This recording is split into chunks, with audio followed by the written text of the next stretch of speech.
যুক্তরাষ্ট্র ও ইসরায়েলের হামলায় ক্ষুব্ধ হয়ে ইরান এবার বেইজিংয়ে তৈরি আকাশ প্রতিরক্ষা ব্যবস্থা সংগ্রহ করে পশ্চিমাদের কপালে চিন্তার ভাঁজ ফেলে দেওয়ার প্রস্তুতি নিচ্ছে। ইসরায়েলি আক্রমণ রুখতে গোপনে চীনের তৈরি আধুনিক বিমান বিধ্বংসী ক্ষেপণাস্ত্র কিনতে যাচ্ছে তেহরান।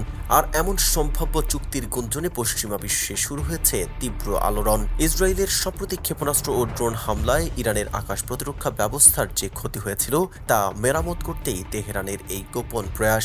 সবকিছু ঠিক থাকলে আগামী কয়েক সপ্তাহের মধ্যেই 3 থেকে 400 QW-12 ও FN-16 ক্ষেপণাস্ত্রের প্রথম চালান ইরানে এসে পৌঁছাতে পারে। চুক্তিটির মোট মূল্য ধরা হয়েছে প্রায় 60 থেকে 70 মিলিয়ন মার্কিন ডলার। হংকং ভিত্তিক একটি বেসরকারি বিনিয়োগ প্রতিষ্ঠান এই চুক্তির মধ্যস্থতা করেছে বলে বিভিন্ন নিরাপত্তা সূত্রে জানা গেছে।